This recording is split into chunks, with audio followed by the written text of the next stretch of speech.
ഓം ധ്യായാമോ ധവളാവകുണ്ഡനവതീം തേജോമയീം നൈഷ്ഠികീം സ്നിഗ്ധാപാംഗവിലോകിനീം ഭഗവതീം മന്ദസ്മിതശ്രീമുഖീം വാത്സല്യാമൃതവർഷിണീ സുമധുരം സങ്കീർത്തനാലാപിനീം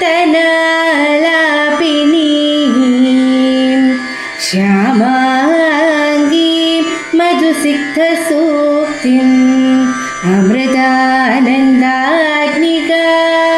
ഈശ്വരീം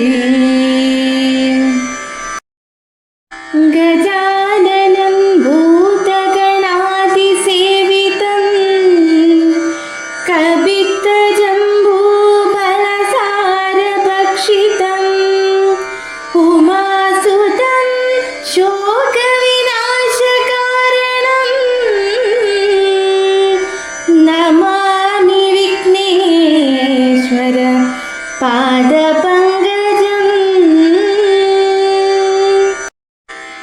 കൂജന്തം രാമ രാമേതി മധുരം മധുരാക്ഷരം ആരുഹ്യ കവിതാശാഖാം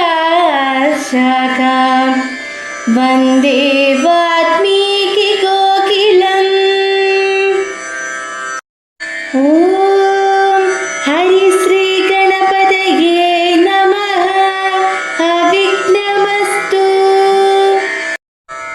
ശ്രീരാമ രാമ രാമ ശ്രീരാമചന്ദ്ര ജയ. ശ്രീരാമ രാമ രാമ ശ്രീരാമഭദ്ര ജയ. ശ്രീരാമ രാമ രാമ സീതാഭിരാമ ജയ. ശ്രീരാമ രാമ രാമ ലോകാഭിരാമ ജയ. ശ്രീരാമ രാമ രാമ രാവണാന്തക രാമ. ശ്രീരാമ മമ ഹൃദി രമതാം രാമ രാമ. ശ്രീരാഘവാത്മാ രാമ. ശ്രീരാമ രമാപതി. ശ്രീരാമ രമണീയ വിഗ്രഹ നമോസ്തുതേ.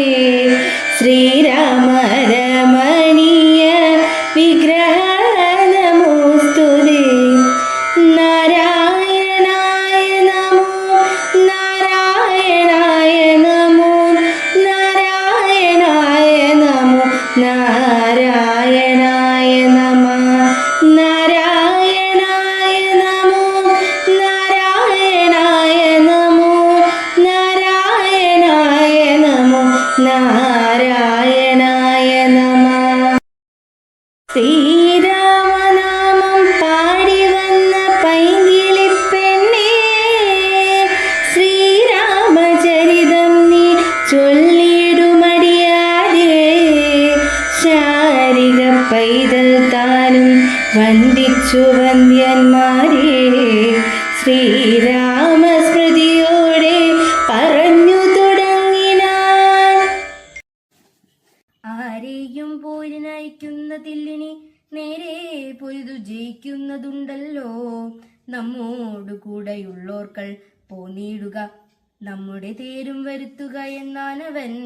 വെൺമതി പോലെ കുടയും പിടിപ്പിച്ചു പൊന്മയമായൊരു തേരിൽ കരേറിനാൻ.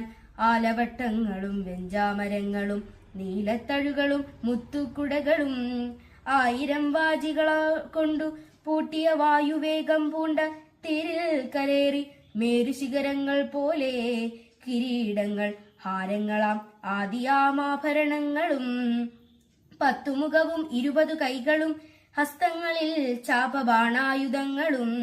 നീലാദ്രി പോലെ നിശാചരനായകൻ കോലാഹലത്തോടുകൂടെ പുറപ്പെട്ടാൻ. ലങ്കയിലുള്ള മഹാരഥന്മാരെല്ലാം ശങ്കാരഹീതം പുറപ്പെട്ടാര നേരം. മക്കളും മന്ത്രികൾ തമ്പിമാരും മരുമക്കളും ബന്ധുക്കളും സൈന്യപാലരും തിക്കി തിരക്കി വടക്കുഭാഗത്തുള്ള മുഖ്യമാം ഗോപുരത്തൂടെ തെരുതേരെ വിക്രമമേറിയ നക്തഞ്ജനന്മാരായ ഒക്കെ പുരഭൂവി കണ്ടു രഘുവരൻ മന്ദസ്മിതം ചെയ്തു നേത്രസംജ്ഞയാ മന്ദം വിഭീഷണനോടരുൾ ചെയ്തു, നല്ല വീരന്മാർ വരുന്നത് കാണടോ, ചെല്ലണമേ എന്നോടിവരെ യഥാഗുണം. എന്നത് കേട്ടു വിഭീഷണൻ രാഘവൻ തന്നോട് മന്ദസ്മിതം ചെയ്തു ചൊല്ലിനാൻ, നീ നിലങ്കയിൽ ചെന്നങ്ങിരുന്നാലും ആയുധവാഹനത്തോടൊരുമ്പെട്ടുകൊണ്ട ആയോധനത്തിനു നാളെ വരേണം നീ. കാക്കുൽസ്ഥ വാക്കുകൾ കേട്ടു ഭയപ്പെട്ടു വേഗത്തിലങ്ങു നടന്നു ദശാനനൻ. രാഘവാസ്ത്രം തുടർന്നുണ്ടായുന്നൊരാകുലം പൂണ്ടു തിരഞ്ഞു നോക്കി തുലാം. വേപപുത്രൻ ഗാത്രനായ മന്ദിരം പ്രാപിച്ചു താപമുണ്ടായത് ചിന്തിച്ചു മേമിനാ. ഓം അമൃതേശ്വരി നമഃ. ഭാരതേതിഹാസമായ ശ്രീരാമായണത്തിലെ രാവണന്റെ പടപ്പുറപ്പാടാണ് ഇന്ന് പാരായണം ചെയ്തത്. ലങ്കയിലെ അശോകവനിക നശിപ്പിക്കുകയും അനേകം രാക്ഷസന്മാരെ വധിക്കുകയും ചെയ്ത ഹനുമാന്റെ പ്രവർത്തനങ്ങളിൽ പ്രകോപിതനായ രാവണൻ ശ്രീരാമനോട് യുദ്ധം ചെയ്യാൻ തീരുമാനിക്കുന്നു. തന്റെ മഹാസൈന്യത്തെ സജ്ജമാക്കി യുദ്ധത്തിനായി പടപ്പുറപ്പാട് നടത്തുന്നു. രഥങ്ങൾ, ആനകൾ, കുതിരകൾ, കാലാൾപ്പട എന്നിവയാൽ സമ്പന്നമായ വമ്പിച്ച സൈന്യവുമായി രാവണൻ യുദ്ധഭൂമിയിലേക്ക് പുറപ്പെടുന്നു. യാത്രക്കിടെ പല അപശകുനങ്ങളും പ്രത്യക്ഷപ്പെട്ടെങ്കിലും അഹങ്കാരത്താൽ അവയെ അവഗണിച്ച് രാവണൻ മുന്നേറുന്നു. തന്റെ ശക്തിയിലും വീര്യത്തിലും അമിത വിശ്വാസമുള്ള രാവണൻ ശ്രീരാമനെ പരാജയപ്പെടുത്താമെന്ന ആത്മവിശ്വാസത്തോടെയാണ് യുദ്ധത്തിലേക്ക് പോകുന്നത്. എന്നാൽ ധർമ്മത്തിന്റെ ശക്തിക്ക് മുന്നിൽ അധർമ്മത്തിന്റെ പരാജയം അനിവാര്യമാണെന്ന സന്ദേശം ഈ ഭാഗം നൽകുന്നു. ഓം നമഃ ശിവായ.